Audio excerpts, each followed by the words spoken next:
Acá. Esta es una clase que es un poquito tediosa en el sentido de que vamos a tener que conversar varias cosas que tienen que ver con derecho, con leyes, y, y quizás de repente puede ser una lata para ustedes, pero ojalá, se los digo, ¿me escuchan bien? Sí, profe. Sí, profe. Ya, ok, perfecto.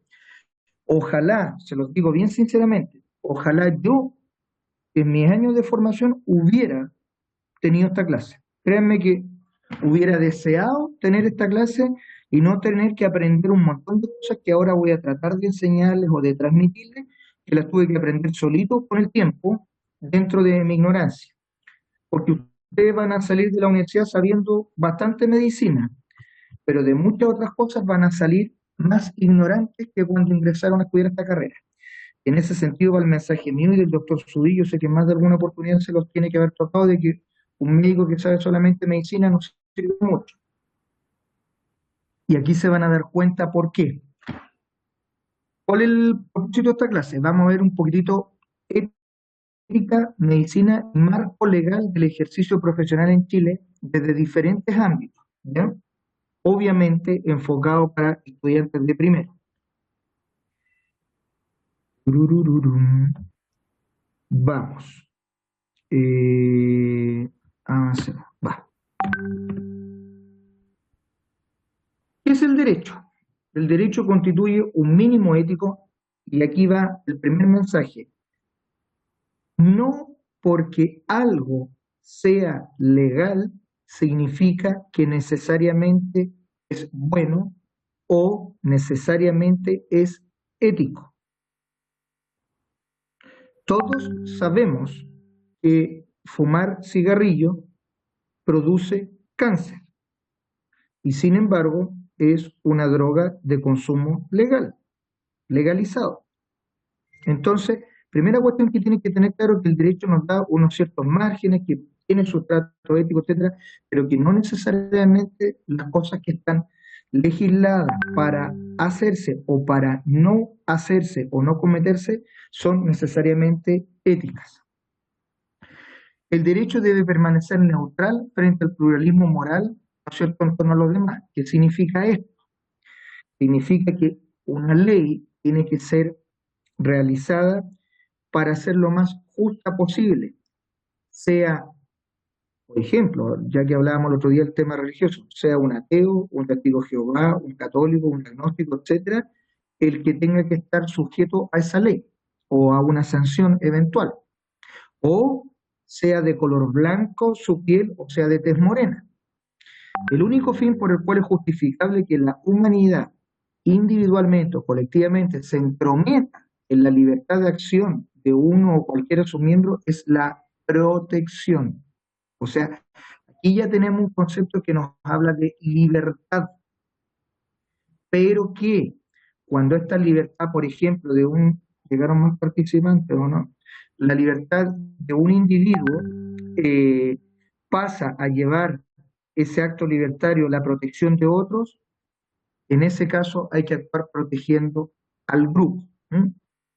La única finalidad por la cual el poder puede con pleno derecho ser ejercido sobre un miembro de una comunidad civilizada contra su voluntad es evitar que perjudique a los demás. Y les doy al tiro un ejemplo, porque de repente me imagino que por sus cabezas están pasando preguntas en ese sentido. Por ejemplo, en Chile existe la ley de la tuberculosis, ¿ya? Si alguien está con tuberculosis, no puede andar deambulando por la calle si no está siendo tratado. Esa persona por ley no puede oponerse al tratamiento. A las personas con tuberculosis se va, incluso hasta con fuerza policial si es necesario, a buscarlos a sus casas y se les trata obligatoriamente con 3 o 4 drogas, dependiendo del protocolo que exista y de acuerdo a la condición del paciente, para no poner en riesgo la salud de otras personas, ya que es una enfermedad altamente transmisible. ¿Se entendió? Sí, digamos. Sí, profe. Ya. ¿Cómo vamos a analizar esto? Vamos a ver lo que corresponde a medicina legal profesional, que es el derecho médico, en donde hay varias variables que analizar. La ética profesional, la ética, lo que habíamos visto que el doctor Zubí les habló, ¿no es cierto?, los principios deontológicos de cómo se espera que sea el profesional médico, en este caso el ejercicio profesional en Chile. Tenemos otra arista que es el ejercicio legal de la medicina, porque no porque tú seas médico en Chile estás necesariamente facultado legalmente para ejercer la medicina, hay que ver si cumples con los requisitos o no. Vamos a ver otra arista, lo que es el secreto médico, la confidencialidad de la cual hablábamos la vez pasada, ¿no es cierto?, que estaba esbozada en el juramento hipocrático, aspectos legales que tienen que ver con las agrupaciones profesionales y la responsabilidad médica. Que el derecho es un conjunto de principios, preceptos, reglas que están sometidas, ¿no es cierto?, a las relaciones, a las que son sometidas las relaciones de sociedad y cuyo cumplimiento es imperativo. O sea, yo no puedo moverme dentro de la sociedad sin cumplir las normas, ¿no es cierto?, del derecho que está vigente en Chile, lo que se determina finalmente lo que se llama la jurisprudencia. Qué cosas me son permitidas, qué cosas no me son permitidas, qué cosas están realmente legalizadas y por las cuales yo pueda ser apoyado o sancionado, y qué cosas, por ejemplo, no están legalizadas o no hay un contexto legal, ¿no es cierto?, para una sanción. Les coloco un ejemplo. Hasta más o menos el año 2000 teníamos un vacío legal con el tema de los delitos de la pedofilia y fue a través de un programa, creo que fue el programa Contacto, Canal 13, que se destapó el famoso pedófilo, esta persona de nombre Sacarach, que finalmente se tuvo que legislar sobre eso. Entonces, Chile, por ejemplo, en esa época estaba dentro de los países que tenían lagunas legales con respecto al delito de pedofilia.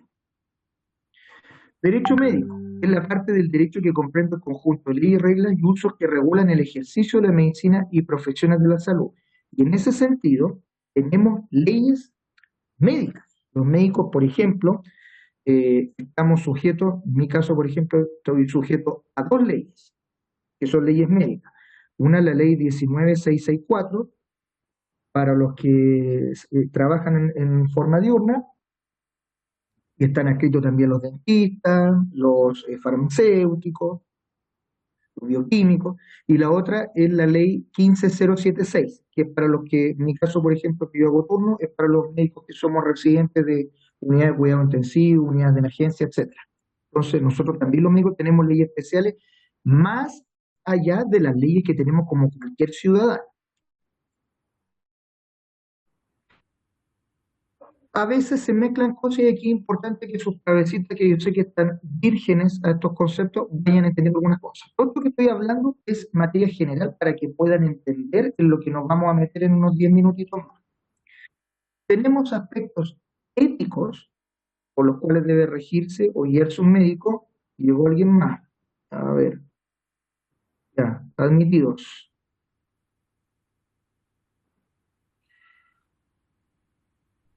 Muchachos lindos, les encargo la puntualidad, por favor. Ya, tenemos aspectos éticos por los cuales debe regirse un profesional y también tenemos aspectos jurídicos. Aspectos éticos, vimos uno la semana pasada, juramento hipocrático. Tenemos otros aspectos éticos, por ejemplo, las declaraciones éticas a las cuales se adscriben distintas sociedades médicas de distintos países. Por ejemplo, la declaración de la Ginebra de la Academia Médica Mundial, ¿no es cierto?, donde vimos la otra vez la reformulación o modernización del juramento hipocrático, los dictámenes que se elaboraron, ¿no es cierto?, en Helsinki, por ejemplo, sobre lo que tiene que ver con no ocupar al ser humano en base a tortura para experimentación, etcétera. Informe Belmont, por ejemplo, con todo lo que son los protocolos de regulación de experimentación en ser humano, etcétera. También tenemos códigos de ética.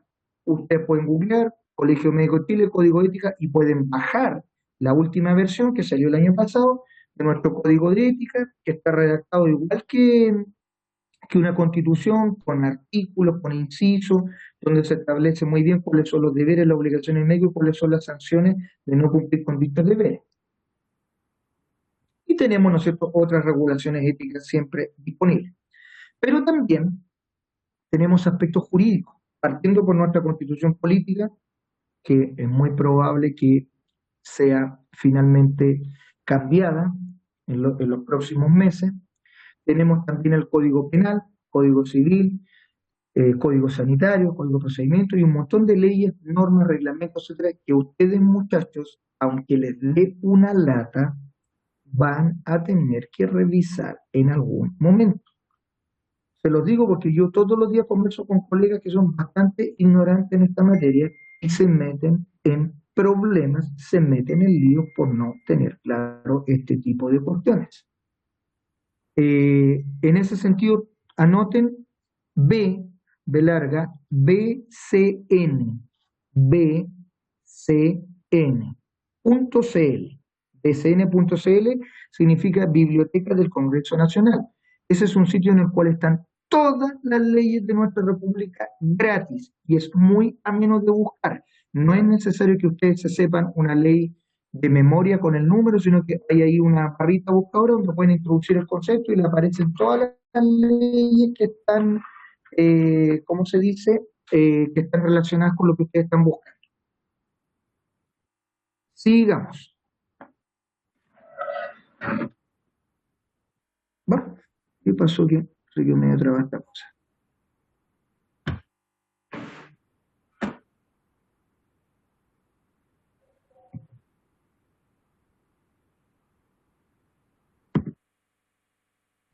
Título profesional. Hay una regulación sobre lo que es el ejercicio profesional y este título, ustedes cuando llegan a quinto y terminan el quinto año y pasan a sexto el internado, ustedes no van a ser médicos, ustedes van a ser licenciados en medicina. Ese es un grado académico. Y terminando el quinto año estarían facultados legalmente para hacer clases, pero no para ejercer como médicos, porque todavía no han hecho su internado. ¿Ya? Una vez que ustedes egresan y se titulan y en su casa hacen el medio asado, las medias fiestas y se van de carrete como por un mes celebrando que ya son médicos, vienen actividades que van a tener que hacer ustedes para poder insertarse en la sociedad. Si van a abrir una consulta, ¿sí? No, saca tú, estoy en clase. ¿Perdón?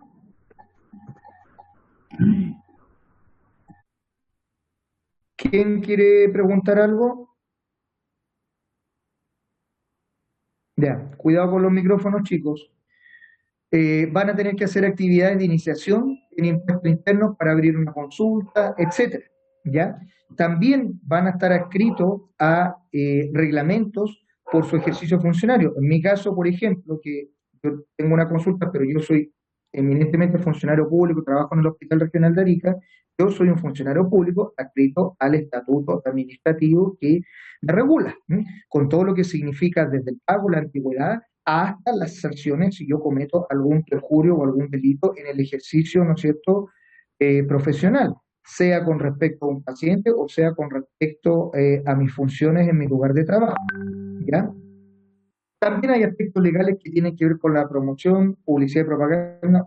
No me gustaría nunca verlos con sus caras pegadas en pancartas de 10 metros por 20 metros haciendo publicidad chanta. También hay aspectos que tienen que ver con horarios y aranceles, aspectos previsionales y, por supuesto, algo ante lo cual impuestos internos, especialmente a los médicos, nunca nos deja de observar, que es la tributación. Ahora, cuando hablamos de un ejercicio profesional legal, y aquí van dos preguntas para la prueba de mañana. En esta diapositiva van dos preguntas para la prueba de mañana. Uno, lo más obvio para poder ejercer yo como médico es requisito básico estar en posesión del título. O sea, por ejemplo, Lisette Miranda, Branco Ábalos, Constanza Merino, Rocío Altamirano, dice con fecha tanto, la Universidad de Tarapacá, y habiendo cumplido le otorga el título de médico cirujano. No es el título de doctor, ni de diostor, ni de doctora, ni de diostora, ni de doctore, ni de diostore. Es el título de médico cirujano. Ese es el título legal con el cual tú puedes ejercer tu trabajo en Chile. Y para que ese título sea legal, la universidad tiene que estar acreditada usted tiene la Universidad de Tarapacá acreditada, y tienen que rendir un examen que se llama EUNACOM. Aquí yo coloqué graduado en el extranjero y les voy a hacer al tiro la diferencia, porque aquí va una de las preguntas de prueba. Ustedes pueden egresar como médicos cirujanos de la Universidad de Tarapacá, pero por ley, para poder trabajar en un hospital público, y en algún momento ya se está pidiendo la parte privada también, aunque la ley dice solamente hospitales públicos, servicios públicos, y es una costumbre de pedirlo también en la parte privada, ustedes tienen que dar, muchachos, el EUNACOM. ¿Qué es el EUNACOM? Es el examen único nacional para acreditar conocimiento, ¿no es cierto?, en medicina. Tiene una paginita, ustedes colocan ahí eunacom.cl y van a ver ahí de qué se trata. Ese examen se lleva rindiendo más o menos como del 2003 en adelante, y ya en forma obligatoria y legal como requisito para optar a trabajar en el sistema público de salud desde hace ya poco menos de una década. ¿Qué es lo que sucede? Si ustedes no aprueban ese examen, no los van a contratar en el hospital o en un consultorio para poder trabajar.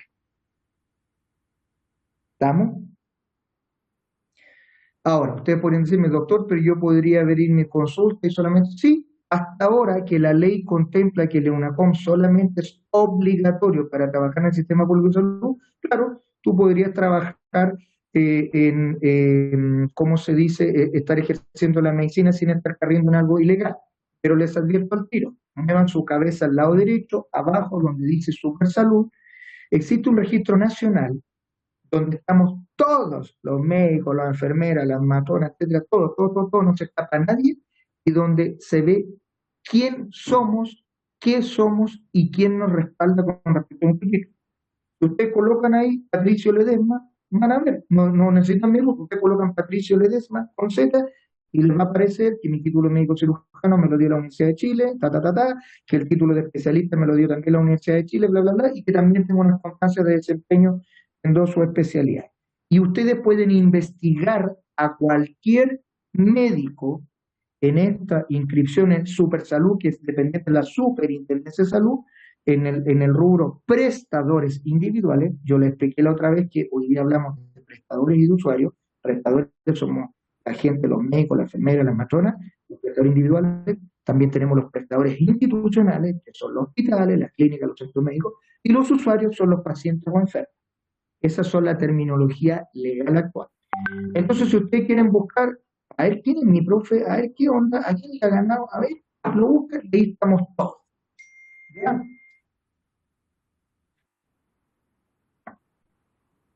¿Qué pasa con el EUNACOM y con esto termino?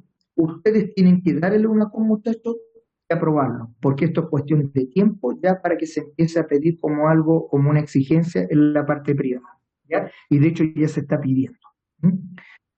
¿Qué sucede? Y vamos a hacer una salvedad. ¿Qué sucede con las especialidades?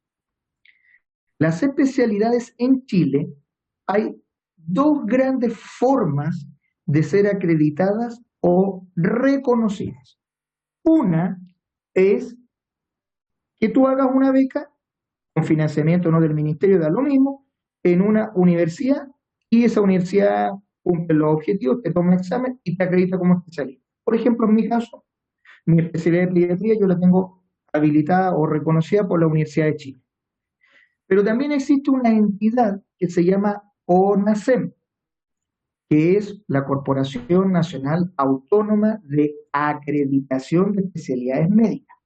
CONASEM, que data desde el año 1984, no pertenece a ninguna universidad. CONASEM es una entidad legal, reconocida, es una corporación donde existen comisiones acreditadoras de especialidades. Se van a decir, ya, pero ¿para quién? Por ejemplo, para médicos que nunca obtuvieron una beca o nunca tuvieron la oportunidad de hacer una beca de especialidad y que se formaron por destreza o por adiestramiento, que se llama, después de tantos años, que habitualmente son 5, tú puedes elevar una solicitud a CONASEM CONASEM revisar tus antecedentes, donde van a revisar tu relación de servicio. Por ejemplo, si te dedicaste a la cirugía, van a ver cuántas cirugías hiciste en esos 5 años, cuántos cursos hiciste, a cuántos congresos fuiste, bla, bla, bla, bla, y te va a tomar un examen teórico y te va a tomar un examen práctico. Y si aprueba los dos, te va a acreditar como especialista. Entonces tú vas a tener un título de especialista que no está dado por ninguna universidad, pero que está dado por esta corporación que se llama CONASEM. Y para efectos prácticos, ese título sí vale como título de especialista en Chile. ¿Por qué, muchachos? Porque como está puesto bien grande arriba y con signo de exclamación, no hay, y eso pregunta a prueba, no hay ley de especialidades en Chile. No hay ley de especialidades. ¿Qué quiere decir esto? Que, por ejemplo, a ver, la Rocío Altamirano, por ejemplo, ¿está ahí, Rocío? Sí, Ya, supongamos que la Rocío egresó, le fue súper bien en el EUNACOM, buena alumna y todo lo demás, y no se ganó la beca de oftalmología que ella quería ser oculista, ¿ya? Ella puede, legalmente hablando, estoy diciendo, podría instalar una consulta como oftalmóloga y dedicarse a dar lentes, por ejemplo, ya no va a ser tan caradura de operar, ¿me entendés? Pero va a aprender la técnica, se compra la máquina para medir dioptrías, y dar lentes y todo lo demás. Y podría colocarse Rocío Altamirano, doctora Rocío Altamirano, abajo oftalmología. Y no estaría haciendo nada ilegal, pero éticamente cuestionable. ¿Se dan cuenta cuando yo le estaba diciendo antes que no todo lo legal es éticamente sostenible? Aquí tienen un ejemplo. Entonces, ¿qué va a pasar? Ni Dios quiera, la Rocío se manda una embarrada, por no decir una cagada, con un paciente, el paciente la demanda, y el juez lo primero que va a pedirle a la Rocío, ¿dónde está su título de especialista? Ah, no, es que yo no tengo título especialista, ya, perfecto. Ok, pero no la va a sancionar porque ella estaba haciendo consulta oftalmológica, porque no es ilegal lo que está haciendo. Lo que la va a sancionar es por la iatrogenia o los males que cometió, no teniendo las competencias adecuadas. ¿Se entiende lo que digo? ¿Se entendió? Sí, profe. sí, Ya. Entonces, la Rocío a lo mejor no se ganó la beca de oftalmología, pero fue a hablar y todo lo más, hizo su curso y todo lo más, y le dieron una horita en el hospital haciendo el policlínico de oftalmología y fue al consultorio a hacer fondos de ojo, y la Rocío durante 5 o 7 años se sacó la cresta y elevó solicitud a CONASEM, fue la comisión de oftalmología CONASEM, le tomó examen teórico, le tomó examen práctico, la Rocío lo aprobó y le dio su cartón. Ese cartón de CONASEM es tan válido como el de, por ejemplo, la Constanza Merino, que hizo la beca de oftalmología en la Católica y es oftalmóloga en la Católica. Para efectos prácticos, valen o se consideran igualmente, ¿cómo se dice? Con peso. ¿Ya? Existen también las constancias de desempeño. Yo, por ejemplo, tengo unas constancias de desempeño de los años que trabajé en infectología infantil, pero eso no me acredita como especialista como tal, ¿me entienden? También está la pertenencia a la sociedad científica. Yo, por ejemplo, pertenezco a soy titular en la sociedad de infectología, también miembro activo de la sociedad de pediatría, pero eso no te convierte en especialista. ¿Ya? Yo pertenezco a 3 sociedades científicas, pero eso, y estoy en rol activo, cuota al día, bla, bla, bla, pero eso no me convierte en especialista. Ojo, no reemplazan características que tengan súper salud. Entonces, raya para la suma. Para poder ejercer legalmente en Chile, usted tiene que dar el EUNACOM, sobre todo para lo que es trabajar en el sistema público. Pueden no darlo, claro, pueden no darlo, pero en algún momento se los van a pedir y si lo reprueban, insistan, chiquillos, porque hoy día se presentan más de 5.000 médicos a darlo todos los años. Y para ser especialista tienen 2 caminos: hacer una beca formal a través de una universidad y rendir el examen que lo acredita, o presentar su currículum a CONASEM y aprobar el examen que le toma CONASEM. Detalle importante: si ustedes, por ejemplo, a mí, Patricio Ledesma, me buscan en CONASEM, no me van a encontrar, porque yo nunca hice el trámite de CONASEM. El año pasado ya dije, me dio la tontera, lo voy a hacer, porque mejor que lo haga yo, suficiente con mi título de la universidad, pero dije lo voy a tener igual. Resulta que mi trámite en este momento está parado por todo el tema la vuelta social del 18 de octubre y después la pandemia. Así que todavía mi certificado no lo han emitido, ya ha pasado más de un año desde que hice el trámite. ¿Qué pasa con los extranjeros? Que ahí va la segunda pregunta a prueba. Los extranjeros que lleguen a Chile para trabajar en el sistema público, todos tienen que dar el EUNACOM. Todos. Lo que yo les estoy hablando es la ley actual. ¿Qué sucede? Que durante muchos años, o sea, y todavía existe, hay un convenio que se llama Convenio Andrés Bello, que está firmado por varios países, entre ellos Uruguay, Ecuador, Panamá, Colombia. ¿Y qué pasaba? Estos médicos que llegaban de estos países solamente pasaban por el Ministerio de Relaciones Exteriores y se les colocaba un timbre. Usted, doctor, sí, perfecto, la postilla, todo esto ya, muy bien, ya. En Ecuador, listo, timbre, autorícese a ejercer la medicina en Chile, sin tener que dar ningún examen. En cambio, los médicos que estudiaban en Estados Unidos, en Inglaterra, en Perú, en Bolivia, en Guatemala, etcétera, tenían que dar el examen de reválida en la Universidad de Chile para poder ejercer. Pues bien, hay una serie de leyes imbricadas que no quiero estarlos mareando con esto, pero se van a dar cuenta que, por ejemplo, si llega un médico venezolano a Chile, no puede ejercer ni en la parte privada ni en la parte pública hasta que déle una cosa. En cambio, un médico ecuatoriano que llegue a Chile puede inscribirse al tiro en Supersalud y ejercer en la parte privada porque no le piden una com. Pero si quiere trabajar en un hospital tiene que darle una com. A fin de cuentas, muchachos, métanse en la cabeza, por favor, que sin una com, ustedes, como dice el doctor Zulín, no son nada. ¿Ya? Sigamos. Profe, ¿no puedo hacer una Sí, consulta antes de que siga? por supuesto. ¿Y qué opina usted de la indicación la indicación legal que quería ingresar el Ministerio de Salud para que los médicos extranjeros no necesitaran esta validación que dice usted del EUNACOM para por el tema de la pandemia y que poder de alguna manera ayudar a los funcionarios de salud ya existentes? Ok, te voy a dar mi opinión personal. No estoy de acuerdo. Me parece pésimo. Me explico. A ver, si yo, por ejemplo, a esta altura de mi vida decido mandarme a cambiar a Estados Unidos y ejercer la pediatría allá, o dedicarme a la bioética, qué sé yo, ambas cosas, en primer lugar yo tengo que revalidar mi título de médico cirujano en Estados Unidos, aunque me vaya a Miami, a una zona latina. En segundo lugar, no puedo revalidar mi título de pediatra, tengo que hacer la especialidad de nuevo y aprobarla, 3 años más. Y después de eso, en Estados Unidos me autorizan legalmente a ejercer. La pregunta es, ¿por qué nosotros tenemos que ser distintos?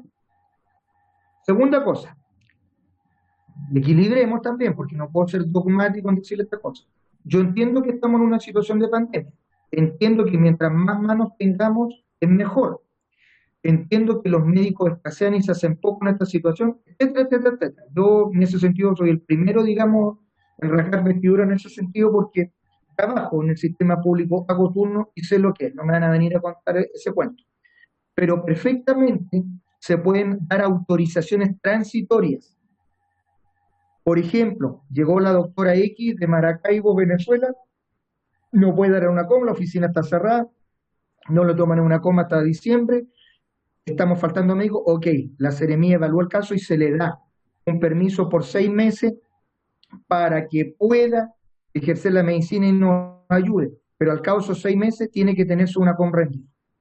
Y eso se ha estado haciendo, muchachos, se ha estado haciendo desde hace harto tiempo que a los médicos extranjeros, especialmente a los venezolanos, bajo facultades que estableció la Contraloría, los servicios de salud local pueden generar contratos transitorios cortitos si demuestran que necesitan, porque aquí entramos en un problema ético. ¿Qué pasa si yo soy director del hospital de Arica, necesito, por ejemplo, necesito 20 médicos y solamente tengo 13? Resulta que tengo 8 médicos extranjeros que no tienen una COM. y con esos 13 no puedo dar abasto para atender a la población. También sería antiético que teniendo el recurso humano, yo no lo esté buscando la forma de que ayuden a, ¿no es cierto?, a resolver este problema con la gente que tengo que atender, pero no por eso voy a bajar la vara y dejar el libre albedrío si a los estudiantes de estilo egresados no les estoy dando esa oportunidad porque reprobaron en una cosa. Ok. ¿Se entendió? Sí. Ya. Gracias, Ok. profe. Profe, una preguntita cortita. Sí. Oye. Pucha, yo igual tenía una duda. Ya, Nati, Sí, pregunta tú nomás. chicos, a mí me interesa que la clase la hagamos entre todos. Pregunten, interrumpan. Pregunta tú nomás, Nati. Ya, vale, gracias. Es que la cosa es que el UNACOM me enredé un poquito al final, lo tienen que dar todos para poder ejercer en el sistema público, o solo los extranjeros en sí para ejercer. No, todos. Incluso los que tienen el convenio entre ellos, que pueden llegar y trabajar como médicos al tiro en Chile, solamente lo pueden hacer en la parte privada, porque en la parte pública están obligados a darle una com. Muchos médicos ecuatorianos que ustedes van a conocer acá en Arica, que hay hartos médicos ecuatorianos, dicen, no, yo no hago una com. Es porque esos médicos llegaron antes que entrara en vigencia la ley. Todos los que han llegado en los últimos 4 años están obligados a dar, 3 años, perdón, están obligados a darle una com para trabajar en un hospital público. Pero si ese médico ecuatoriano llegó y tiene una consulta en su casa con la patente comercial pagada y está atendiendo, no está haciendo nada ilegal. Pero si quiere trabajar en un hospital, tiene que tener una compra aprobada, a menos que el hospital le dé un permiso transitorio mientras rinde el examen. Ya, ¿Te quedó gracias, claro ahí? profe. Ya. Sí. ¿Quién más iba a preguntar? Yo, profe, es que nombró a los ecuatorianos y que de qué países más podían provenir que podían, o sea, ejercer en el sistema privado. Uruguayo, todos los del convenio Andrés Bello. Googlea y coloca convenio Andrés Bello y te van a aparecer 6 países. Ya, profe, gracias. Ok, ya. Profe, Sigamos. Sí, ¿quién más? tengo una duda. Por Ya. ejemplo, si voy a los Estados Unidos a hacer la especialidad y después Ya. vuelvo a Chile, ¿aquí llego acreditada como especialista? Excelente tu pregunta. No se lo mencioné para no marearlo, pero ya que lo preguntaste, lo voy a responder. Tú debes, a pesar de que no hay ley de especialidad, ya, por ejemplo, tú te vas a Estados Unidos y así gastroenterología. Hiciste medicina interna acá en Chile, te fuiste afuera, te ganaste un fellow, qué sé yo, volviste como eminente gastroenteróloga, ¿ya? Tú debes presentarte a CONASEM para revalidar tu especialidad en Chile. De otra manera, no vas a aparecer acreditada localmente como gastroenteróloga. Pero podría trabajar como gastroenteróloga porque no estáis haciendo nada ilegal. Pero en algún momento, muchachos, y eso es lo que quiero transmitir, ustedes tienen 6 años más de estudio por delante, yo estoy en la mitad de mi carrera útil, cada vez, se los digo, cada vez preocúpense siempre de tener todo certificado, todo en regla, porque en algún momento van a ocurrir cambios. Y ya lo están ocurriendo, ¿no? Los ecuatorianos, no, si nos vamos a Chile, ya trabajamos, y ahora no. Si no dale una compra, yo no traigo al hospital. Ah, pero es que antes, no, pues que antes era así, ahora no es así. Entonces, en el caso tuyo que me estás mencionando, tú puedes ir a hacer tu especialidad afuera y llegando a Chile, te pedís una horita en CONASEM y das tu examen ante la comisión local. No te van a obligar a hacer la especialidad de nuevo. ¿Ya? Ya, perfecto, gracias. ¿Ya? Profe, yo Sí. tengo... Uy, para hablar otro. Dale nomás, Ah, Katy. Ya. Es que no entendí bien. Por ejemplo, ya, si yo hago la especialidad en una universidad acá, igual de válido que la CONASEM. Pero Sí. si, por ejemplo, yo no hago ninguna especialidad ni tengo la CONASEM, ¿podría decir que soy especialista? ¿Y no sería legal? Podrías decirlo. Y nadie legalmente te podría sancionar porque no hay ley de especialidades. Sin embargo, éticamente no es correcto. ¿Ya? Ya, A ver, ya, muchachos, ustedes van a conocer médicos antiguos acá en Arica y en distintas partes del país que han tenido dedicada toda su vida a una especialidad. Y cuando los investiguen ahí en Supersalud se van a dar cuenta de que no tienen ni CONASEM ni universidad que los respalde como especialistas. Porque antes esto no era tan estricto. De la misma forma, les voy a colocar un ejemplo. Hay especialistas, distintos médicos, acá en Arica, en Iquique, en Antofagasta, en Santiago, en cualquier lado, que hicieron la beca de especialidad, hicieron los 3 años, la especialidad es madre, la especialidad grande duran 3 años, las subespecialidades duran 2. Ya, por ejemplo, un colega mío ya hizo la especialidad de pediatría, pero ese colega nunca dio el examen final que le tomaba la universidad. En sentido estricto, si ustedes lo investigan en la universidad correspondiente, te van a decir, sí, Juan Pérez, claro, terminó la beca de pediatría, pero nunca rindió el examen. Por lo tanto, esta universidad no lo reconoce. ¿Me entienden la diferencia?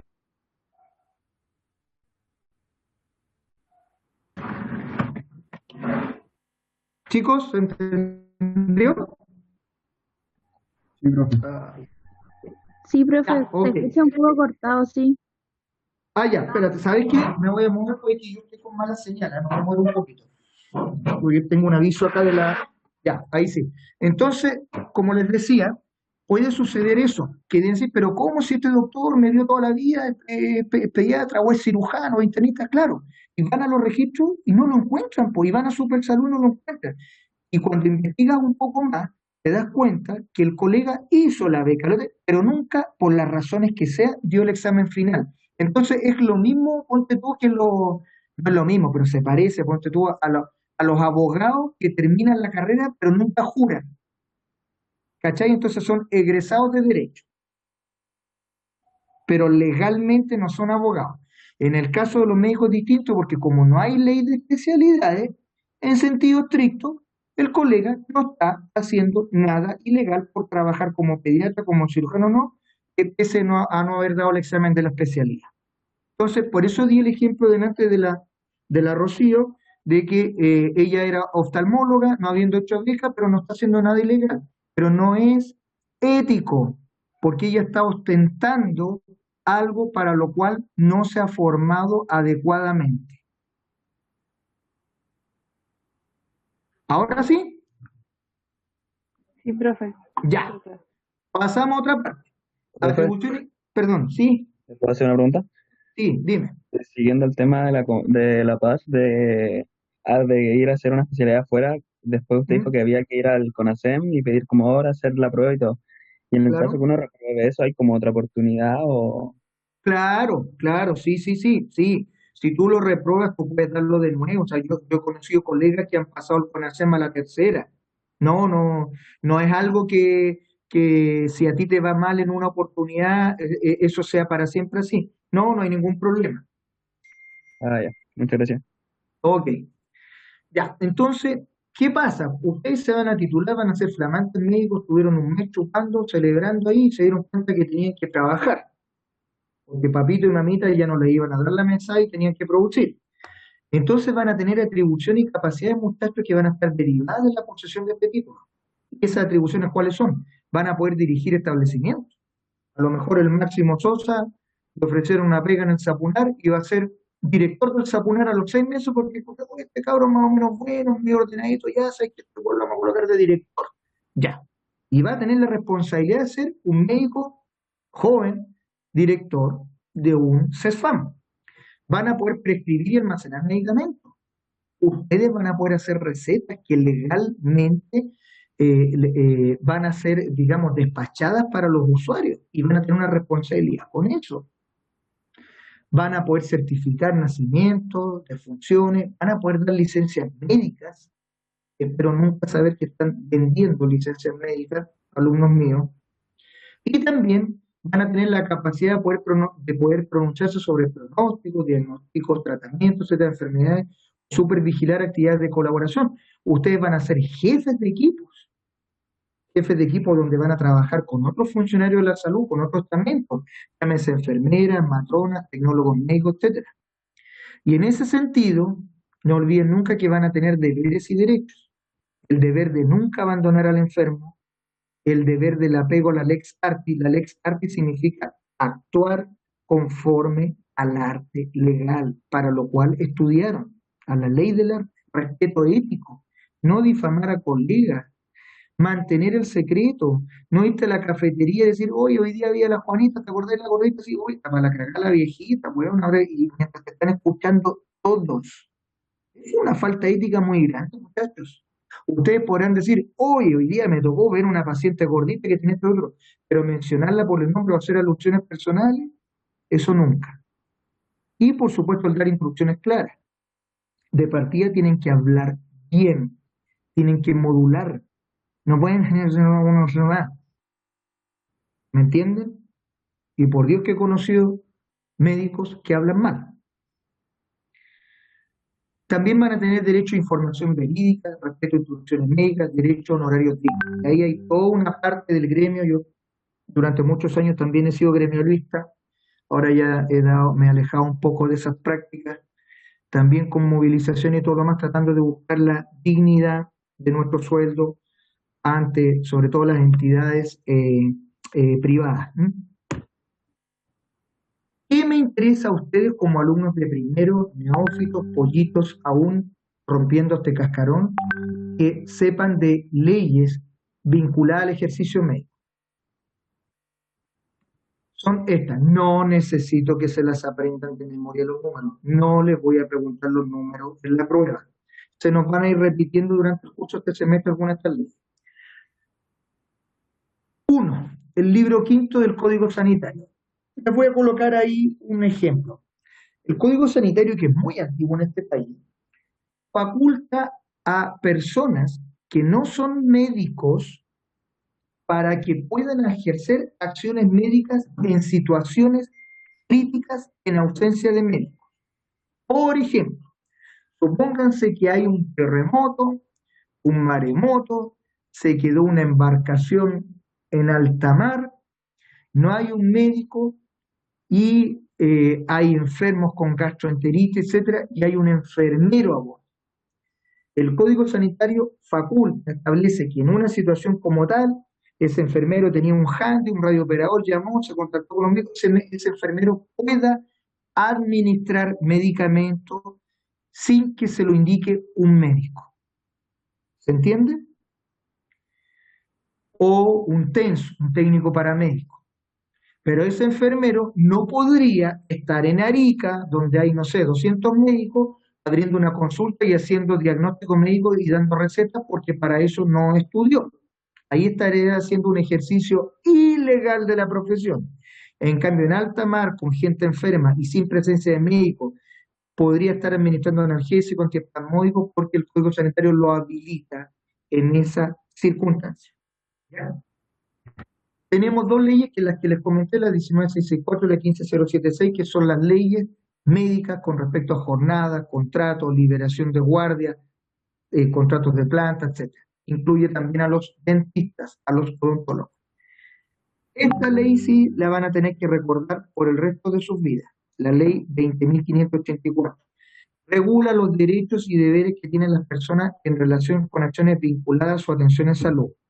Dicho en español, esta es la famosa ley de, comillas, deberes y derechos del paciente. Ley 20.584, que mañana va una preguntita de la prueba, es la ley de deberes y derechos del paciente. Esta ley, muchachos lindos, existe en vigencia desde el año 2012. Es súper nueva. Lleva 8 años solamente. Antes del 2012 no había ley de deberes y derechos del paciente. Usted me va a decir, ya, ¿y qué tanto? Si igual tenemos leyes por todos lados. Es que sí tanto, porque resulta que, por ejemplo, hace 10 años atrás yo quería ir a un congreso y presentar, no sé, mi estadística de los enfermos que atendí en pediatría en la unidad de emergencia que ingresaron por parto extraño. Yo iba, pedía permiso al director, agarraba la ficha, sacaba los datos, armaba mi gráfico, pum, y presentaba mi estadística y me traía mi certificado flamante de que, oh, el doctor Ledesma presentó un trabajo de investigación en el Congreso de Pediatría allá en Pucón. Fue un día al Congreso y los otros 4 se fue a huellar al lago, etc. Pero resulta que ahora yo no puedo hacer eso. Porque resulta que con la ley de deber y derecho del paciente, todo lo que le ocurre al paciente es del paciente, es propiedad del paciente. Y yo tengo que, si quiero hacer un trabajo de investigación, tengo que presentarlo primero a un comité ético científico que tiene que aprobarlo y después tengo, una vez aprobado, pedirle permiso al director. El director revisará con el equipo jurídico y a veces con el equipo de ética asistencial, como por ejemplo, hoy día tuvimos reunión, yo tengo a cargo el comité de ética asistencial del hospital, y ahí ver si vamos a manipular o no vamos a manipular información delicada del paciente. ¿Qué edad tiene? ¿Dónde vive? ¿Qué nivel socioeconómico tiene? ¿Es adicto o no es adicto? Esos son datos sensibles y yo voy a tener acceso a través de las fichas y no me pertenecen. Yo tengo que pedir permiso y hacer un consentimiento informado. De la misma manera, si ese paciente se cae de la camilla en el hospital, ese paciente puede querellarse contra el hospital porque tiene derechos. De la misma manera, como por ejemplo, si un paciente me agrede físicamente, yo también tengo el deber y el derecho de denunciarlo y de que eventualmente iniciar acciones legales. Entonces, cuidado, esto es una ley que existe desde hace 8 años y que antes no existíamos. Para que ustedes sepan, les cuento una pildorita, esta ley demoró 9 años entre que entró el proyecto de ley y salió la versión final de la ley. 9 años, para que nos pusiéramos de acuerdo. Existen otras leyes que tienen que ir conociendo. La ley 20.261 es la ley EUNACOM, ¿ya? Esa crea el examen único nacional de conocimiento de medicina, incorpora cargos que indica el sistema de alta dirección pública, modifica la ley 19664. El EUNACOM primero no tenía ley, partió como un apéndice de la ley médica, pero hoy día tiene una ley propia. Por eso, muchachos lindos, en relación a lo que preguntaba la compañera a ustedes, para poder trabajar en un hospital público, en un CEFAM, métanse en la cabeza que sin EUNACOM no van a poder hacerlo. Y cualquier médico que llegue a este país, aunque sea súper grosso, graduado en Harvard con 5.537 estrellas, el más mateo de su clase, 100% en todas calificaciones, igual tiene que darle EUNACOM. ¿Ya? Tenemos otra ley como las que conversábamos el otro día, ¿se acuerdan en la clase de juramento hipocrático respecto a lo que es el secreto y confidencialidad? Esa es la famosa ley SIDA, ley del SIDA, que es la ley 20.987. Tenemos otra ley que el primer semestre, cuando le hice la clase de, ¿se acuerdan de medicina hipocrática y de historia de la medicina? La ley AUGE o ley GES, que establece un régimen de garantía. ¿Qué establece esa ley? Que si, por ejemplo, ya por Branco Ávalo, por ejemplo, es papá, tiene un hijo de 4 años y ese hijo de 4 años tiene una bronquitis obstructiva y lo lleva conmigo a la unidad de emergencia del hospital o lo lleva conmigo a mi consulta a la clínica San José, yo le diagnostico la bronquitis obstructiva y le digo, Branco, ¿qué tiene tu hijo? Tiene FONASA, profe. Ah, ya, perfecto. Entonces, mira, le entrego un formulario donde le coloco ahí que, por ley, hijo de Branco, por tener menos de 5 años y tener una bronquitis obstructiva, él tiene derecho a una canasta de medicamentos para tratar su bronquitis obstructiva y tiene que ir a retirarlo a su consultorio. Y tiene derecho al inhalador, tiene derecho a la prednisona y tiene derecho, por ejemplo, a la amoxicilina si establecemos de que tiene una bacteria ahí que está provocando también en parte su bronquitis. Y eso es por ley. Y si yo no le informé a Bronco que su hijo, por ser FONASA y tener esta patología GES, tenía derecho a esta ley, perfectamente Bronco puede reclamar contra mí, por muy profe que sea, y a la superintendencia le voy a decir, el médico, el doctor Lema, no me explicó que mi hijo tenía patología GES, compré todos los medicamentos cuando en realidad podía haberlos retirado más barato o gratis en mi consultorio. ¿Se dan cuenta? Esta ley AUGE, ley GES, opera para FONASA y opera para las ISAPRES. Los pacientes o usuarios que están con seguros de salud de las Fuerzas Armadas, vale decir carabinero, aviación, marino, qué sé yo, ejército, gendarmería, etcétera, no tienen ley AUGE o ley GES, no tienen, porque ellos tienen otro sistema de salud, lo cual no significa que no puedan atenderse en nuestro hospital o incluso en un consultorio. ¿Ya? Tenemos también la ley 20.120, que la vamos a ver más adelante en otras clases, que es la ley chilena de investigación biomédica, se llama así. sobre la investigación científica en el ser humano, el genoma, y prohíbe la clonación humana. Esa ley, muchachos, existe desde el año 2005, pero no se llevó a la práctica porque su reglamento recién apareció en el año 2011. Otra cosa que tengo que explicarles, porque ustedes no lo saben, las leyes las propone, ¿no es cierto?, el Ejecutivo, las hace el Legislativo, se promulgan, se aprueban y se publican en el Diario Oficial. Pero ojo, muchas leyes en nuestro país existen, legalmente hablando, valga la redundancia, existen, pero no se aplican porque no tienen reglamento para su aplicación. Así, pero ¿cómo, profe? Así es, muchachos. La ley 20.120 estaba vigente desde el 2005, pero no se podía aplicar en la práctica porque el Ejecutivo, después de que recibió la ley, no había diseñado el reglamento para su ejecución. Es como que yo los invito a tomar once, les preparo una torta a ustedes, se las corto en trozos y no les coloco los cubiertos para que se la coman. A la torta ahí, pero no se la pueden comer porque no les he pasado los platos y los cubiertos. Y también tenemos una ley con la cual violamos todos los días el secreto profesional, que se llama Decreto 158, que es el reglamento de notificación de enfermedades transmisibles y declaración obligatoria. Yo les dije la otra vez que había situaciones en las cuales yo podía violar el secreto profesional. Por ejemplo, estoy en turno y diagnostico una meningitis. Yo por ley, bajo el decreto 158, tengo que informar inmediatamente a la Seremía. Adiós, Seremi, sí, oye, fíjate que tengo una meningitis acá. No te puedo creer, sí, ya, dame los datos, bla, bla, bla, bla, bla. Ya, vamos al tiro a ubicar a los contactos para colocarle la profilaxis para que la meningitis no se expanda. Y eso es legal. Lo que yo no debo hacer, que no es ético y no es legal, es que yo me meta a mi Facebook. Hola, soy el doctor Ledesma. Oye, acabo de diagnosticar una meningitis, se llama Juanita Rizal. Eso no, pues, muchachos. La violación del secreto profesional, y digo violación entre comillas en sentido figurado, que establece el decreto 58, es para la notificación a la autoridad pertinente, que es la Seremi, de que tenemos una enfermedad grave que puede ser un foco de propagación y que tenemos que contener. ¿Se entiende? Van viendo con este ejemplo que le doy la diferencia que hay entre hacer algo legal y hacer algo antiético.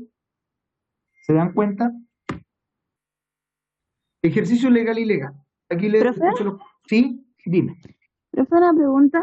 En la ley en la que usted mencionaba como que no podía tomar la ficha del paciente Sí, ni divulgar sus datos, 20.584, sí. ¿qué pasa si en esa manipulación, que igual, o sea, las fichas igual pasan por hartas manos en el hospital, se pierde? ¿Igual estaría en falta la ley? Hacemos un sumario inmediatamente y buscamos los responsables. Sí, la ficha no puede perderse. Voy a retomar tu pregunta porque tengo que contarles algo en 2 o 3 diapositivas más. Está muy buena tu pregunta. Ejercicio legal e ilegal. Artículo 112. Esto es del Código Sanitario. Solo podrán desempeñar actividades propias de la medicina, odontología, química y farmacia u otras relacionadas con la conservación y restablecimiento de la salud, quienes poseen el título respectivo otorgado por la Universidad de Chile u otra universidad reconocida por el Estado y estén habilitados legalmente para el ejercicio de sus profesiones. Se lo mencioné. Pero, aquí está lo que les decía de tanto. No obstante lo dispuesto en el inciso primero, con la autorización de un director general de salud, podrán desempeñarse como médicos, dentistas, químicos, farmacéuticos, matronas en barcos, islas o lugar apartado a aquellas personas que acreditaran títulos profesionales otorgados en el extranjero y que todavía no han revalidado. Esto es súper antiguo, pero todavía está vigente. El artículo 113 dice que se considera ejercicio ilegal de la profesión de médico cirujano todo acto realizado con el propósito de formular diagnóstico, pronóstico, tratamiento de un paciente o consultar de forma directa o indirecta por personas que no están legalmente autorizadas para el ejercicio de la medicina.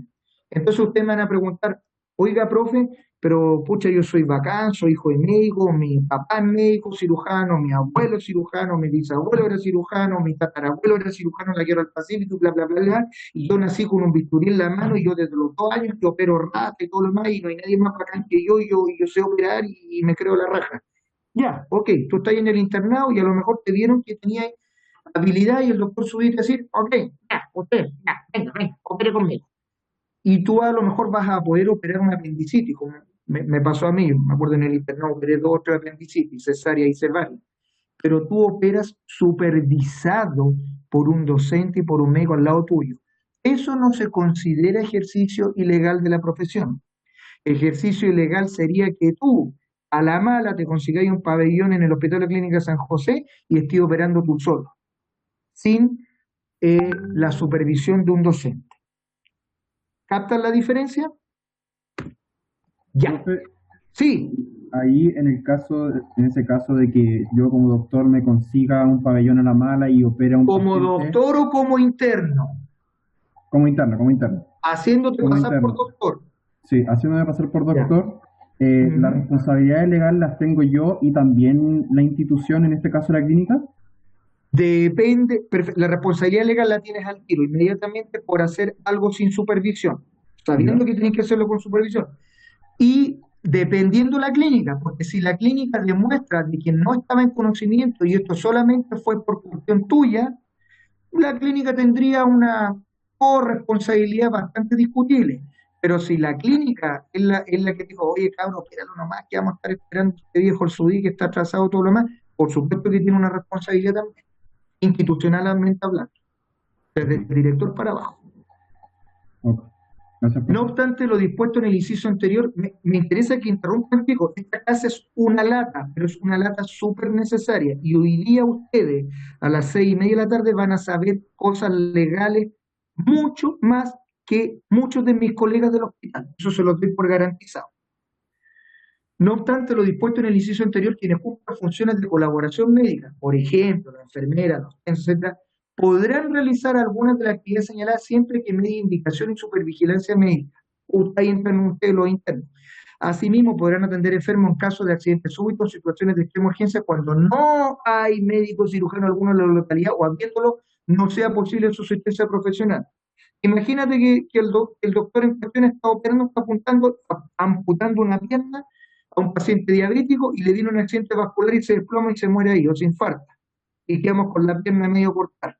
Y no hay otro médico que está ahí en Chonchi, varado en una isla cerca de Chonchi. Y está ahí tú como interno. Tendrás que, en la medida de lo posible, terminar tú la cirugía, y a lo mejor con una videollamada, para que te vayan indicando, ¿me entendí tú? Vía Zoom, el médico del hospital base en Puerto Montt te vaya orientando, oye, tú aquí todavía muéstrame, ya, mira, ahora mueve el bisturí para acá, etc. Estoy colocando un caso extremo, dramático, pero que ha sucedido. Yo tuve una colega, neuróloga infantil, que estaba general de zona al interior de Punta Arenas y le tocó operar una apendicitis en una mujer embarazada de 8 meses, no habiendo médico, no habiendo cirujano en ese momento, y ella era general de zona. Y tuvo que operarla con manual de anatomía en mano. Esto ocurrió hace, no sé, pues habrá ocurrido unos 25 años atrás, cuando me contó esta anécdota. Yo era estudiante de medicina cuando me contó esto. Y con un handy, con un radio, estamos hablando de la época pre-internet, no había los videos del negro del WhatsApp y todas esas tonteras que tienen ustedes hoy en día. Estamos hablando de condiciones bastante más limitadas. Y con un atlas de anatomía iba haciendo los cortes, iba mirando y todo lo demás, y mientras tanto el médico del hospital base de Punta Arenas le iba diciendo ya, ahora mueve acá, ta, ta, ta, y pudo operarla hasta que llegó el helicóptero de rescate.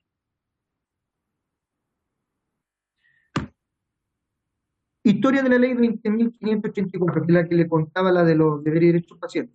Se produce la reforma de la salud en el año 2001, ¿se acuerdan que vimos un capítulo que se llamaba Etapa de la Reforma? Fue presentado el proyecto al honorable, que de honorable no le queda ni la H, perdón, no dije nada, del Congreso Nacional. Esta ley es la consecuencia final de una serie de reformas a la salud que se gestaron bajo el gobierno de la Concertación del presidente Ricardo Lagos y que en junio de 2001 se presentó como proyecto de ley sobre deberes y derechos del paciente. La actual ley se aprueba recién el 24 de abril de 2012. Yo estuve ahí en el lanzamiento en abril, cuando, con todos los bioeticistas de Chile, cuando del ministerio, eso era el gobierno de Piñera, primer gobierno de Piñera, nos mandaron al nuevo jefe de la unidad de bioética del ministerio y nos presentaron la ley. Y entró en vigencia el 1 de octubre de ese año. Esto, muchachos, determinó un cambio en la relación médico-paciente, desde el paternalismo extremo, que lo tienen que haber visto con el doctor Sudí, y les cuento que va a una pregunta de eso mañana, de la relación paternalista, anótenlo, hacia el reconocimiento de la autonomía del paciente. También va una pregunta de la relación de autonomía. Yo no he dicho nada, que lleva al consentimiento informado. El consentimiento informado, muchachos, es una forma de expresión que tenemos todos ante una atención médica. Por ejemplo, si el paciente nos van a operar, si por ejemplo al máximo le encontraron cálculo en la vesícula y lo van a operar, el cirujano tendrá que entregar un consentimiento informado donde le ha explicado los riesgos y los beneficios del acto quirúrgico y que culmina con la firma de ese papel, pero es un procedimiento dialógico. Adelante van a tener una clase de eso. Esta ley regula los derechos de las personas, prestaciones de salud, recuerda la garantía de las personas, sus prestaciones de salud, los deberes de los prestadores de salud individuales e institucionales. A raíz de lo que preguntaba el compañero recién, profe, si yo me las doy de médico y opero a alguien, ¿tengo yo toda la responsabilidad de la tina clínica? Ambos dos pueden tenerla y ahí hay que diferenciar cuáles son las responsabilidades o si hubo corresponsabilidades, ¿no es cierto?, o complicidad. Es una ley transversal, esta ley 20.584, para el ejercicio médico en Chile, seas del sistema de salud público, o seas del privado, o seas del sistema de las Fuerzas Armadas. No se escapa nadie. Materias cubiertas, por ejemplo, para que lo vayan conociendo, no se los voy a preguntar, pero me interesa que lo sepan. Establece que tiene que haber atención oportuna y no discriminatoria. La mayoría de los reclamos, muchachos, son por esto, por eso que se las coloqué en primer lugar. No me atendieron oportunamente y me discriminaron por ser feo. Seguridad y calidad de atención.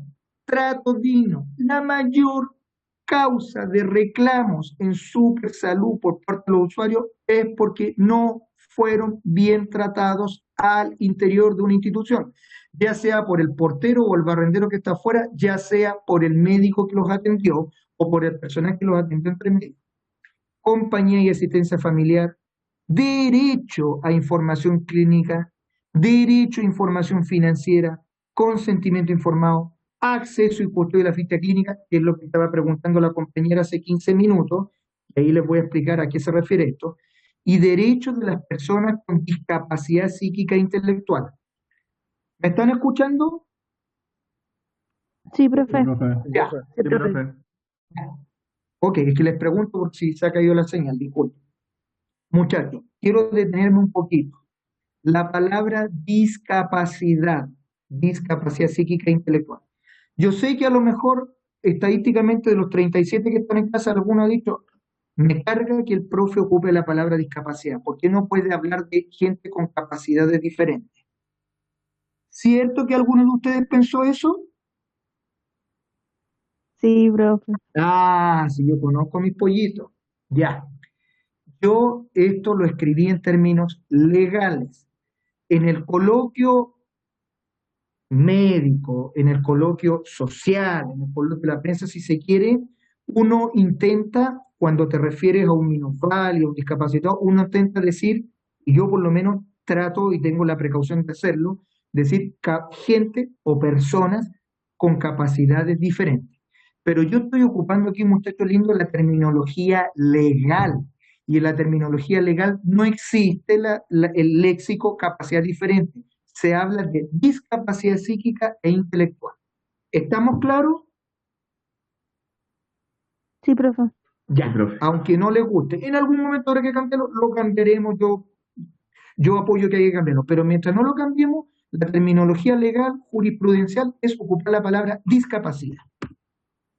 Deberes, respetar el reglamento interno del prestador. Eso, los pacientes nos faltan el respeto todos los días, chiquillos. Informarse el funcionamiento, horario y modalidad de atención. Mucha gente no lo hace. Cuidado de la instalación y equipamiento. Aquí el día, hace 10 años atrás que reinauguramos el hospital, ese mismo día ya se estaban robando las piedras lajas que estaban afuera. A la semana ya se habían robado 2 lavatorios del hospital. Trato respetuoso del equipo de salud, eso siempre está en tela de juicio. Colaborar con el equipo de salud informando sobre sus problemas de salud. ¿Cómo se controla el cumplimiento de esto? Existe esta entidad que yo les decía, donde nos pueden investigar a todos los médicos, a todos los profesionales de salud, que se llama Supersalud, que es el sitio web de la Superintendencia de Salud. Ahí los usuarios o nosotros mismos que no estemos de acuerdo con algo, porque nosotros somos prestadores, pero cuando nos enfermamos también somos usuarios y podemos tener problemas con algún colega. Yo en mi vida he visto varios de problemas, incluso relaciones quebradas, porque la atención del colega no fue la mejor, o al revés, el paciente como usuario no se portó bien con el colega. Ahí tú puedes mandar un reclamo de usuario, y se puede hacer también lo que se llama fiscalización a prestador individual. O sea, Oye, yo pedí hora con el doctor Ledesma. ¿Quién presta el doctor Ledesma? A ver, el doctor Ledesma acá tiene el título, fecha tanto. Ya, perfecto. Con este gallo, entonces ya sé quién es este gallo para atenderme con él. ¿Me entienden? Materias involucradas, consentimiento informado, derechos de personas con discapacidad psíquica o intelectual, ficha clínica, estado de salud terminal. Un quinto de los reclamos, muchachos, y les traje, a mí me gusta mostrarles cosas prácticas, no teoría. La teoría latea y aburre a todos y se quedan dormidos. Estadísticamente hablando, yo pienso que los 37 están despiertos, pero hay 2 que están chateando con el celular aparte. Un quinto de los reclamos de la Ley de Derechos y Pacientes es por faltas al trato digno. Y ahí hay 2 versiones. Dice, estas son las ideas más valoradas por los pacientes para referirse a un trato digno, porque ustedes me pueden decir, oiga doctor, pero ¿qué es un trato digno? A ver, le voy a hacer una pregunta, voy a abrir acá, para que no se me duerman. La Constanza, a ver, ¿cuántas Constanzas hay? La Creo Constanza que tres. Vergara. Ya, la Constanza Vergara. ¿Dónde está Constanza? Acá estoy. Ya, te voy a hacer una pregunta. ¿Los animales tienen dignidad? Mm, no, o sea, muy poco animalista, pero creo que no, Ya, porque no muy tienen bien. conciencia como para tenerlo, ¿no? No son, o sea, no tienen la conciencia de que no tienen dignidad, creo. Brillante, brillante. Y yo sé que a lo mejor la Nicole Cassin va a pensar diferente. Nicole, desde tu punto de vista, ¿los animales tienen dignidad? En verdad, yo pensaba como la Connie también. No, ya solidarizaste con tu compañera, ya. No voy a decir, ¿quién piensa que los animales sí tienen dignidad? Y que me dé su fundamento.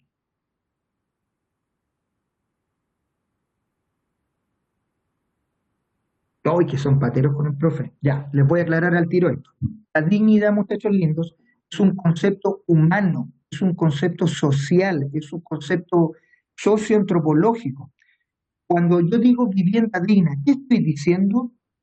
Una casa en la Licera de 2 pisos con balcón y vista al mar para tomar tecito ahí todas las tardes, una parcela en Azapa de 5.000 metros cuadrados con una piscina olímpica dentro, o estoy diciendo un departamento con 2 dormitorios, ¿me entendiste? Ubicado en un primer piso, o estoy hablando de dormir en una carpa en la playa. ¿Qué es digno? ¿Quién define los tramos de dignidad? Entonces usted me dice, oiga doctor, pero no, que los animales, no, viejo. Como muy bien decía la Connie, los animales no tienen esa percepción. Dignidad puede ser, por ejemplo, que a un animalito no le falte agua, no le falte comida y tenga un lugar donde yacer o guarecerse cuando está lloviendo. O me va a decir que la dignidad es que le comprime una casa en Sódima, en la casa para perros, que coma Master Dog o la misma marca que le da el Alexis Sánchez a sus 2 perros pirulos que tiene. Entonces, cuidado con eso, ¿ya? Me detuve en esto porque es un concepto, muchachos, que ustedes lo van a escuchar muchas veces y que está muy manoseado. Y aquí estamos hablando de eso, estamos hablando de trato digno. Y, por ejemplo, ¿qué es lo que se refiere a la gente con trato digno? Para ellos, trato digno, los reclamantes dicen, son, uno, que haya explicaciones claras de los médicos, que haya respeto al paciente, que exista igual trato en el sistema público y privado y que se les hable con la verdad. Eso es dignidad a juicio de los que reclaman. Y yo estoy plenamente de acuerdo.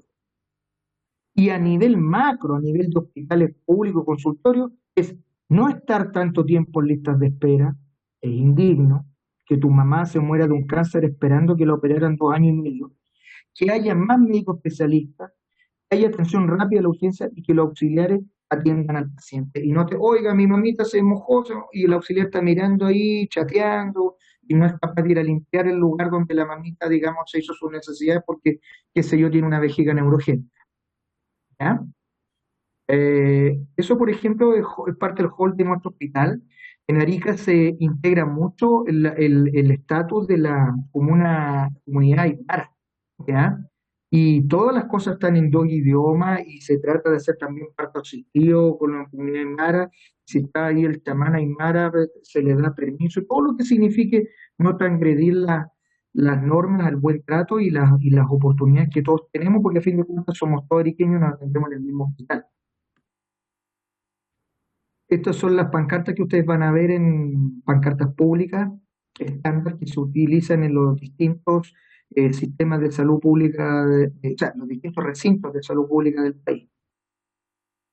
Código de ética en su última versión y BCN que les decía para que consulten cualquier tipo de ley. Situaciones especiales, y aquí va la otra pregunta de prueba, y con esto vamos terminando. 1. Personas que no tienen autonomía. Voy a leerlo y después les voy a explicar. 2. Personas con discapacidad, a lo cual yo coloquialmente me refiero a capacidades diferentes.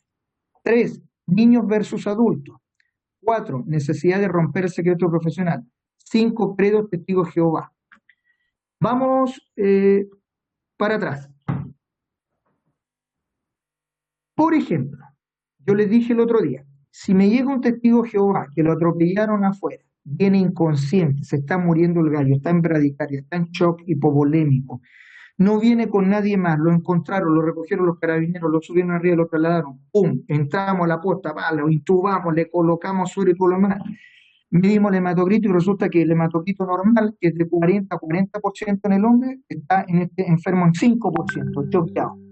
Yo a ese enfermo le transfundo sangre total al tiro para salvarle la vida. Porque ese enfermo no tiene en estos momentos la capacidad de estar autónomo para decirme, hey, doctor Chapatín, para el deseo, no quiero que me coloquéis sangre porque yo soy testigo de Jehová y para mí es más importante mi religión. Si me tengo que morir, me moriré con las botas puestas. ¿Ven la diferencia? Segundo ejemplo, niño de 14 años. Los papás son testigos de Jehová. Doctor Ledesma, yo no quiero que usted lo transfunda, no quiero. Y el doctor Ledesma le colocó suero, le colocó un expansor plasmático y ya no queda más opción que meterle glóbulos rojos porque si no la anemia lo va a descompensar más desde el punto de vista cardiovascular. Y lo termino transfundiendo. ¿Por qué? Porque a pesar de que ese niño de 14 años tiene sus dos papitos y sus dos papitos son capaces de ejercer la autonomía, ese niño en Chile es niño y legalmente hablando hasta los 18 años. Y de los 18 años para abajo, si el médico, porque si a mí me llevan a juicio tendré que demostrar por qué diablo lo transfundí, el médico tiene potestad sobre el credo religioso de los padres. En cambio, muchachos lindos, en sociedades culturalmente más avanzadas que la nuestra, los pacientes de, por ejemplo, 14 años pueden perfectamente decidir si quieren o no quieren hacerse quimioterapia para un cáncer. Tienen autonomía a los 14 años para decidir si aceptan o no aceptan una transfusión, o si aceptan o no aceptan una quimioterapia. Les coloco un ejemplo, Bélgica. Necesidad de romper el secreto profesional. Estuvimos discutiendo este tema, no me voy a alargar, la semana pasada cuando vimos la clase de secreto de juramento hipocrático a raíz del tema del VIH. ¿Ya?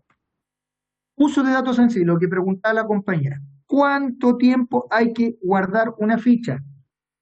La ficha hay que tenerla mínimo 15 años, según la ley. Si el paciente se murió, hay que guardarla igual. ¿Por qué? Porque resulta que, por ejemplo, puede darse la situación de que de repente apareció un hijo que vivía en Talcahuano, hijo que no había visto a su padre en 30 años, está peleado con los hermanos, el papá vivía con otro hermano canarica, aparece el hijo que no le avisaron que murió, se enteró 5 años después, ¿ya?, que el papá murió. El hijo empieza con acciones legales porque cree que sus otros hermanos, los cuales le tiene bronca, se piquearon al viejo. Y empieza, y va a la justicia, y empieza con los gritos, abogados, bla, bla, bla, bla, y se ordena una investigación a cargo del fiscal de turno, quien instruye al director del hospital de Arica a facilitar la ficha médica del señor en cuestión que falleció 5 años atrás. Y el director le dice, pues hay que parece que la que vamos se nos perdió. Eso no puede ocurrir. Las fichas quedan guardadas a lo menos por 15 años porque puede necesitarse información al respecto. Ahora, aquí va la pregunta para mañana. ¿Quiénes pueden revisar la ficha? 1. El paciente que pide revisar su ficha. Puede hacer sus datos, ver su examen y todo lo demás. 2. El médico tratante. tiene acceso a la ficha. 3, un fiscal que no tiene nada que ver con la ficha, a través del mecanismo legal correspondiente, puede, y justificando que tiene que investigar por las razones X, A, B, C o D, tiene que investigar esa ficha, no por ser sapo nomás, sabe que, mire, ocurrió un homicidio y tenemos duda de que pudo haber la acción de tercero, entonces necesitamos tener acceso, según la causa tanto, rol tanto, foja tanto, del año tanto. Ya el director le va a decir, a través del departamento jurídico, revise esto, la abogada del hospital le va a decir, sí, en realidad el fiscal debe ver, perfecto, ya, pásenle la ficha, sáquenle fotocopia a la ficha o lo que sea. Tiene acceso a eso. Pero si viene, por ejemplo, fulano tal que el primo del paciente en cuestión, oiga, no, que yo quiero ver la fecha de mi primo, date, siga participando.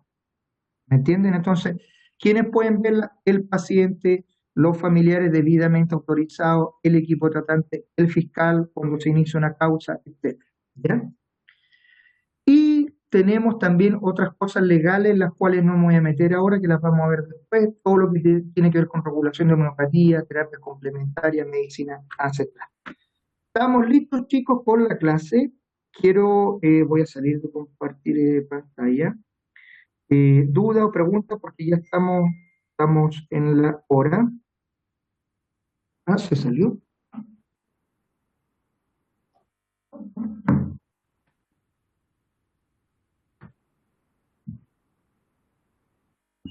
Profe, Sí, te escucho. mañana para la prueba tenemos que conectarnos al Zoom. Sí, les voy a explicar porque ese tema justamente lo estuvimos viendo hoy, porque que soy corto. Los voy a ampliar acá para que nos veamos las caras. Ese tema justamente lo estábamos viendo hoy día con la otra línea a las 10:20. ¿Me están escuchando todos, cierto? Sí, profe. Ok. Ya, muchachos. Entonces, para que las reglas queden claras. Si conmigo les va a ir bien, tanto me hagan caso. Yo soy jodido, pero soy jodido las cosas que tengo que ser jodido. A las 10:20 todos conectados. La prueba la van a hacer por la modalidad e-learning, que es la que están acostumbrados a hacer ustedes. Es una prueba de 30 preguntas de alternativas. Si se conectaron a todas las clases, se van a sacar de un 6 para arriba, con lo que se acuerden. Si estudian, pueden sacarse el 7. No estoy diciendo que la prueba está botada fácil, no. Lo que estoy diciendo es que la prueba está adecuada a lo que se pasó en la clase. No les voy a salir con ninguna sorpresa. Y todas estas cuestiones que les dije que se les iba a preguntar yo, el doctor Zudí, porque efectivamente se las vamos a preguntar, porque no nos interesa que se saquen buena nota y todo el tiempo, los profes bacanes tienen alumnos secos. No, no nos interesa eso. Nos interesa que esas sean las cosas que realmente ustedes aprendan desde el punto de vista ético. Porque ese es el objetivo de este curso. Ya, aunque me hayan interrumpido todo el rato y hayan hecho estas preguntas, es una satisfacción para mí de ver de que al menos se nota que tienen interés en esto. ¿Ya? La prueba va a durar 45 minutos justo, luego lo cual, running time is over. Y yo voy a estar conectado paralelamente ¿no es cierto?, por Zoom, a través del IDR1, a cualquier duda que tengan, o te decir, profe, mire esta pregunta que dice esto, ¿qué pasa con esto? Y yo les voy a resolver la duda. ¿Ya? Así que van a estar conectados, van a estar haciendo su prueba y al mismo tiempo van a estar conectados virtualmente conmigo. Sí, no voy a permitir que nadie me deje la conexión en status quo la imagen. Eso es una exigencia que me colocó la vicerrectoría. ¿Estamos? Así que si no quieren que les vea la cara al sueño, no sé, colóquense lentes de sol, un gorrito, una máscara Halloween, cualquier cosa. ¿Ya? Ok, profe. ¿Qué dudas tienen? Profe, a mí me causó curiosidad sobre un tema. Bueno, no está tanto ligado a la medicina, pero con respecto a la dignidad de los animales, por lo que yo tengo conocimiento, se han establecido por la UNESCO, si no me equivoco, los derechos de los animales. Entonces, ¿en qué se basa el tema de la dignidad de los animales? ¿Va a basarse en la perspectiva de cada ser humano o de un pensamiento? Perfecto. Muy interesante tu pregunta. De partida, vamos a lo sencillo. ¿Qué es la UNESCO? La UNESCO es una organización humana, Ujú, no es una organización compuesta por animales, no estamos en el planeta de los simios, ¿cachai? claro. Segunda cosa, la UNESCO siempre va con una óptica siempre cultural, ¿ya? Tercero, obviamente está preocupada porque no exista el maltrato animal. Y para que no exista el maltrato animal, tienen que establecerse códigos o mecanismos de protección. Y al establecerse mecanismos de protección, ¿no es cierto? Obviamente uno empieza a asignarle al animalito en cuestión valores que para el ser humano son importantes. Se lo voy a decir de la siguiente manera, muchachos.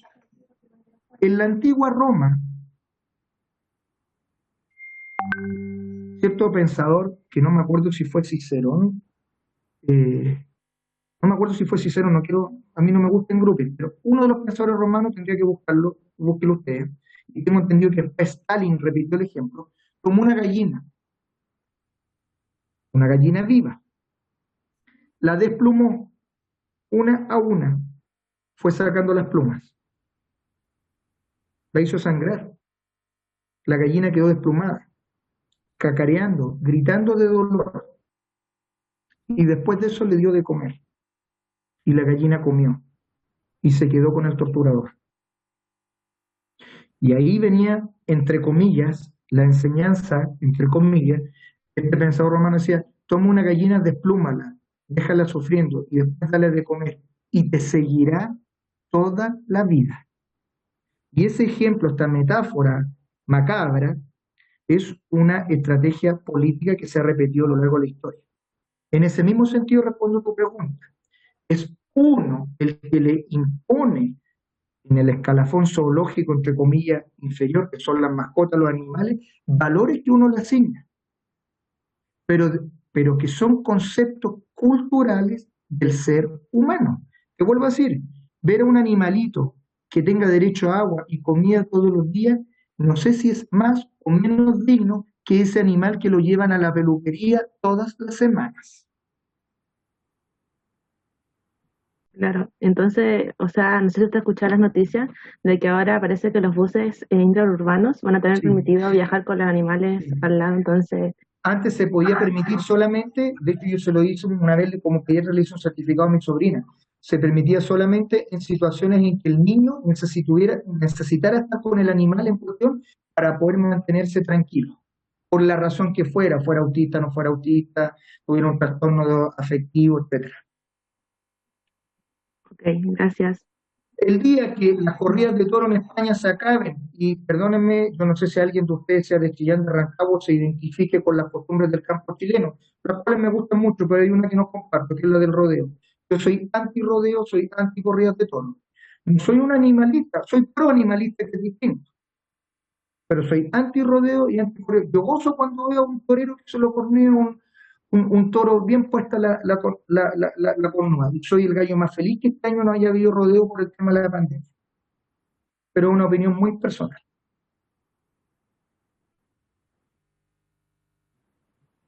¿Qué más, chicos?